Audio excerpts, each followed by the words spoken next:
भारतीय क्रिकेट के फैंस के लिए एमएस धोनी हमेशा ही खास रहे हैं।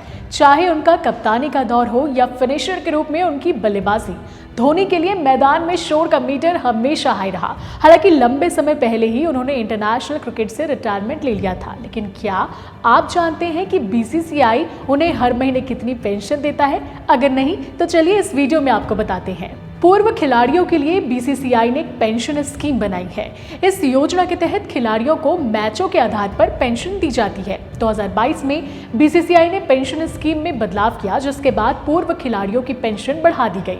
नई स्कीम के अनुसार पूर्व फर्स्ट क्लास पुरुष क्रिकेटर्स को 30,000 रुपए मंथली, पूर्व टेस्ट क्रिकेटर्स को 60,000 और 25 या उससे ज्यादा टेस्ट मैच खेलने वाले खिलाड़ी को 70,000 की पेंशन दी जाती है। एमएस धोनी ने 90 टेस्ट मैच, 350 ओडीआई और 98 T20 मैच खेले हैं, इसीलिए उन्हें बीसीसीआई से 70,000 प्रति माह पेंशन मिलती है। बता दें कि एमएस धोनी ने 15 अगस्त 2020 को इंटरनेशनल क्रिकेट से संन्यास लिया था। इसके बाद भी वे आईपीएल में सक्रिय रहे। आईपीएल 2025 में धोनी चेन्नई सुपर किंग्स के लिए अनकैप्ड खिलाड़ी के रूप में खेले और उन्हें 4 करोड़ का सालाना कॉन्ट्रैक्ट दिया गया और साथ ही साथ कहा जाता है कि उनकी नेटवर्थ 1,000 करोड़ रुपए से ज्यादा है। ऐसे ही खबरों के लिए सीजी भास्कर के साथ बने रहें।